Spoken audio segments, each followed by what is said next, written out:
There was a New Jersey art teacher that OD'd on fentanyl in front of the middle school students that he was teaching. So getting into the story, an art teacher at a suburban New Jersey middle school has been arrested after he overdosed in front of students. The individual, who will leave nameless, 57-year-old teacher at Roosevelt Intermediate School in Westfield, GPS, Westfield, New Jersey. Westfield. Yes. South Jersey, just below. It's over there where oh hell, right over the Ben Franklin Bridge. Okay. Gotcha. So. Oh, right over the Walt Whitman, my bad. Over the Walt Whitman. Cool. So here in Westfield, in this school, this teacher was found unconscious and unresponsive in a second-floor classroom just after 9 a.m. back in late November, according to the Westfield Police Department. So the police said that the teacher was first observed in distress by students and was actively being treated by a school nurse when officers arrived.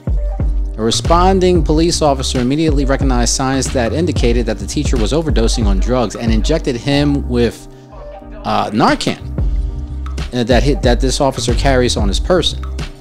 So during a subsequent investigation, police discovered fentanyl and paraphernalia in the classroom closet.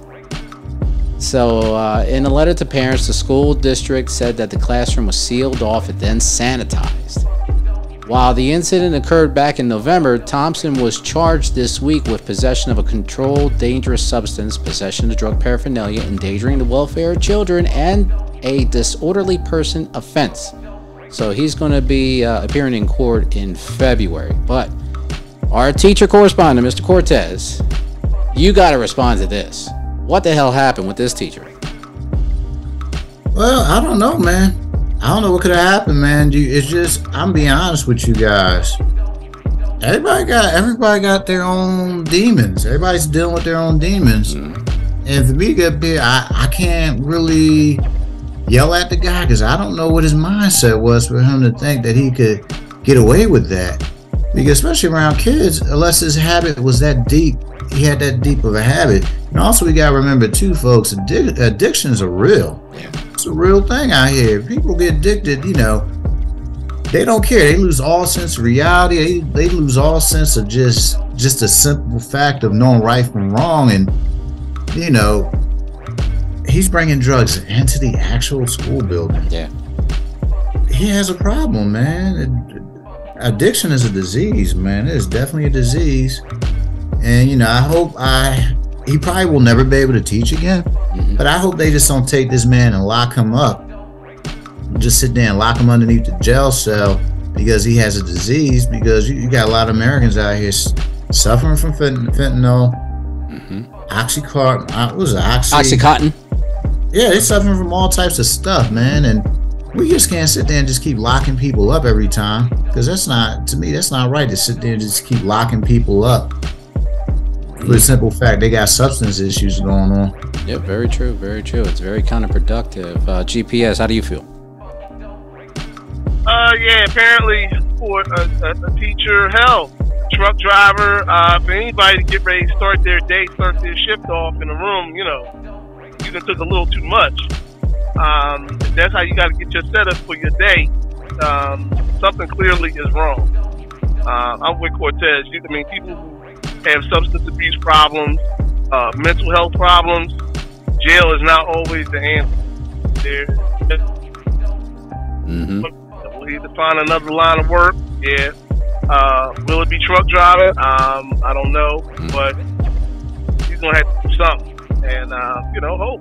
You know, never know. Maybe he can get back into teaching again. But clearly, something's going on.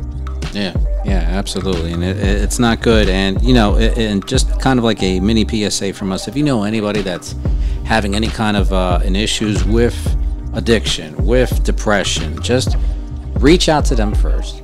See what you can do, and if not, if that doesn't help, refer them to someone, counselor, your local priest, in case you know, this individual is a religious person. Get somebody to help, because you know, we could try to do it all ourselves, but sometimes we just might not have the capability of reaching through to the individual in question. So there's always people and organizations that are out there that can help. So if this is a really scary situation, especially both of you guys are parents. So what goes through a mind of a parent when you see get a letter, teacher was strung out in a classroom? What's the first thing that you're thinking, Cortez? I'm concerned about the safety of the kids, man, because we don't know if, some people, they do their drugs, they get very erratic. They can sometimes get violent, or they could just be, fall asleep or whatever. I would be kind of upset about it, but at the same time, I had to be sympathetic for the simple fact that, this person's supervisor could not tell me whether or not, or when somebody come to work high, you should know that off as a principal. I know my principal, they police the hallways very, very, very much, and they will check on staff members. So you're telling me that no one in this building seen this teacher roll up in there, blunted up or hyped up or whatever? No, it was all kids. All the kids seen it first. Yeah, that's what I'm saying. So the kids, 9 times out of 10, the kids probably seen this, and they probably told the adults. They were like, "Yeah, something's going on here. Something's going on here," and they probably told the kids, "Oh no, that's like you just making that up so you can get out of class and this and that." And lo and behold, it didn't happen. It happened. Unfortunately, it happened the way that it happened. Yeah. I mean, all we can do, folks. I mean, as a parent, I hope the school notified the parents and said this is what happened. But I hope they were very discreet about it, because if you put the wrong information out there, what can happen is you can get sued. That's true. Yeah, because this is, for example, if I'm teaching and I fall out. Let's just say I'm in the middle of my classroom and I just black out. And nobody knows why I blacked out, but if a rumor starts spreading like, Mr. Ever came here, he was high as a kite and he was doing cocaine and this and that, now my reputation has been soiled. Yeah. And I might have just fell out because I might have a medical condition. Sure. Well, I just might have fell out because I wasn't feeling good. But you have to be careful how you create these storylines to these parents, because if that teacher reputation is destroyed, they can no longer find work in the field of education. That's a done deal. Absolutely. They gotta find other ways of working. They gotta find other ways to pay for whatever they had to pay for. That's 100% on there. I mean, it must at GPS. How do you talk to your kids if they ever witness something like that in their own schools where it's supposed to be a safe haven? All you can do is tell them, get an adult. Say, look, this is going down. Get an adult and let them handle it. Because,